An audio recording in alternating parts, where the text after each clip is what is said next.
ప్రభు నామనకు ఘనత కలుగును గాక. యెషయా గ్రంథము 9వ అధ్యాయం 6వ వాక్యం మనం చదువుకుంటున్నాం. ఏలి అనగా మనకు శిశువు పుట్టెను, మనకు కుమారుడు అనుగ్రహింపబడెను, ఆయన భుజము మీద రాజ్యభార్యం ఉండను, ఆశ్చర్యకరుడు, ఆలోచనకర్త, బలవంతుడైన దేవుడు, నిత్యుడగు తండ్రి, సమాధానకర్తయగు అధిపతి అని అతనికి పేరబెట్టబడును. ఇక్కడ యేసు ప్రభువును కూర్చున్నటువంటి ప్రవచన వాకులు మనము గమనిస్తున్నాము. యెషయా ప్రవక్త ద్వారా దేవుడిచ్చినటువంటి ప్రవచన వాకులు ఇవి. ప్రియమైనటువంటి దేవునిలారా, ఆయన భుజము మీద రాజ్యభారం ఉండును అని మనం గమనిస్తున్నాం. ఆయన భూమి ఆకాశములకు సృష్టికర్త అయిన దేవుడు. అయితే తన కుమారుడు ఏకైక కుమారుడి లోకానికి వచ్చి సిలువలో మన పాపభారం మోసి మనందరికీ పాపం నుండి విడుదల ఇచ్చేదానికి సిలువలో మరణించి తిరిగి పునరుత్థానుడై లేచినట్టుగా మనం గమనిస్తున్నాం. మత్తయి సువార్త 11వ అధ్యాయము 28 నుండి 30 వరకు మనం గమనిస్తే ఆయన మనకు ఒక పిలుపిచ్చున్నాడు. అదేమిటంటే, ప్రయాసపడి భారం మోసుకొంచున్న సమస్త జనులారా నా ఎద్దుకు రండి, నేను మీకు విశ్రాంతి కలుగు చేస్తాను. మీరు నా యొద్ద నా కాడి ఎత్తుకొని నేర్చుకొనుడి, నా కాడి సులువైనది తేలికైనది అని చెప్తున్నట్టుగా మనం చూస్తున్నాం. ఇంకా మనం చూస్తే ఆయన గురించి ఏం చెప్తున్నారంటే, ఆశ్చర్యకరుడు. ఆయన ఎన్ని ఆశ్చర్యకార్యాలు చేశారని మనం చెప్పుకోవటానికి రాసుకోవటానికి పుస్తకములైనా చాలవని యోహాను సువార్త 21వ అధ్యాయము 25వ వాక్యంలో మనం గమనిస్తున్నాం. ఆ తర్వాత ఆలోచనకర్త, పరిశుద్ధాత్మని కూర్చున్నటువంటి వాగ్దానం ఇక్కడ మనం గమనిస్తున్నాం. ఆలోచనకర్త అంటే ఆదరణకర్త లేదా పరిశుద్ధాత్మని యొక్క ఆవిర్యముని గురించి చెప్తున్నట్టుగా మనం చూస్తున్నాం. యోవేలు ప్రవక్త ద్వారా కూడా మనకు వాగ్దానం ఇవ్వబడింది పరిశుద్ధాత్మని గురించి. అంత్య దినములందు అందరి మీద నా ఆత్మను కుమ్మరిస్తానని యోవేలు గ్రంథం 2:28-29లో మనం చూస్తున్నాం. ప్రియమైనటువంటి ధర్మరాజు, ఆ తర్వాత ఆయన పునరుత్థానుడైన తర్వాత పరమునకు కొనిపోబడక మునిపే వారితో చెప్తున్నారు, మీరు పరిచర్యకి వెళ్లకుండా పట్టణంలో నిలిచి ఉండి నా తండ్రి చేత వాగ్దానం చేయబడినటువంటి ఆత్మను మీ మీదకి పంపిస్తానని ప్రభు వాగ్దానం చేశాడు.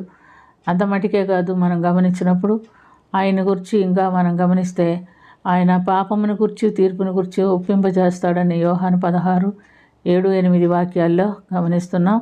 అంతమటుకు కాదు, యోహాను 16:13-14లో సంభవింపబో సంగతులను ఆయన తెలియజేయను అని కూడా మనం గమనిస్తున్నాం. కాబట్టి ప్రియమైనటువంటి దేవునిలారా, ఆయన ఈ పరిచర్య మార్గంలో ఉన్నప్పుడు యోహాను సువార్త 14వ అధ్యాయంలో 16-20 వరకు యేసు ప్రభు పంపబోయి ఆదరణకర్తను కూర్చున్నటువంటి వాగ్దానం కూడా మనము గమనిస్తున్నాం. అలాగా వారు కనిపెట్టి ప్రార్థన చేసి పునరుత్థానుడైన తర్వాత అపోస్తల కార్యం 1వ అధ్యాయం 13-14 వాక్యాల్లో మనం గమనించినప్పుడు కొంతమంది మేడగదిలోనికి వెళ్ళి మేడదగక 10 దినములు కనిపెట్టి ప్రార్థన చేశారు.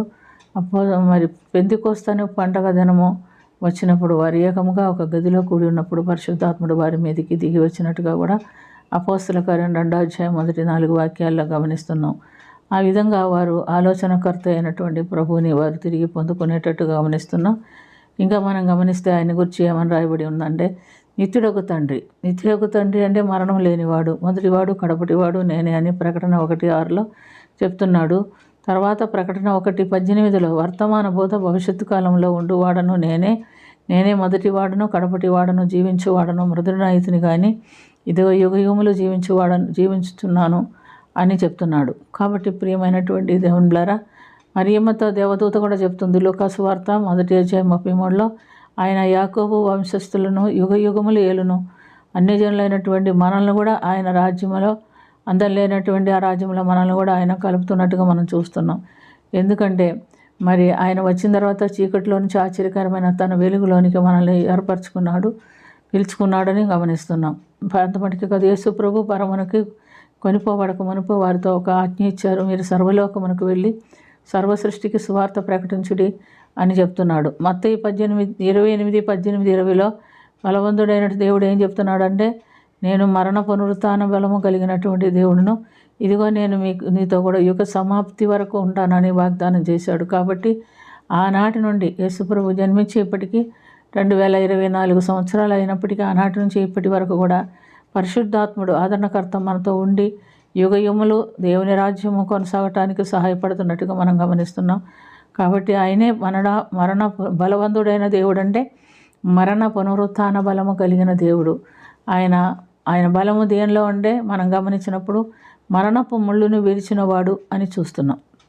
1 కొరింథీయులకు రాసిన పత్రిక 15వ అధ్యాయం 55 వరకు మరణం ఆయన్ని బంధించబడి ఉంచలేదు అని చూస్తున్నాం. కాబట్టి ఉదాహరణకు మనం చూసినప్పుడు లూకా సువార్త 24:6-7 వాక్యంలో ఆయన ఏమంటున్నాడంటే, ఆయన ఇక్కడ లేడు, ఆయన మీతో చెప్పబడిన ప్రకారం తిరిగి లేచి ఉన్నాడని చూస్తున్నాం. కాబట్టి ఇంత బలవంతుడైనటువంటి దేవుడు, శక్తివంతుడైన దేవుడు యేసు ప్రభు మనకు దొరకటం మనకు ఎంతో గొప్ప ధన్యత. ఈ క్రిస్మస్ దినాల్లో ఆయన బలాన్ని గురించి, ఆయన కృపను గురించి మనం ఇతరులకు చాటించేవారుగా ఉండాలని దేవుడు కోరుకుంటున్నాడు. ప్రార్థన చేసుకుందాం. ప్రేమ కలిగిన తండ్రి, కృప కలిగిన ప్రభు యేసు రక్షక, మీకు వందనాలు. ప్రభు, మీరు గొప్ప దేవుడు నా తండ్రి, ఆశ్చర్యకరుడు, ఆలోచనకర్త, బలవంతుడైన దేవుడు, నీతిలోకి తండ్రి, పరిశుద్ర మరణాన్ని జయించిన మా యేసు ప్రభు, మాకు కూడా నీ మరణ పునరుత్థాన బలంలో పాలు పంపు దయచేసి నిత్య జీవంలో ప్రవేశించినట్లుగా మమ్మల్ని కూడా సిద్ధపరచమని, కరుణించమని యేసుక్రీస్తు పుణ్యనామమున మిక్కిలి వినయంతో అడిగి వేడుకొంచున్నాము తండ్రి. ఆమేన్.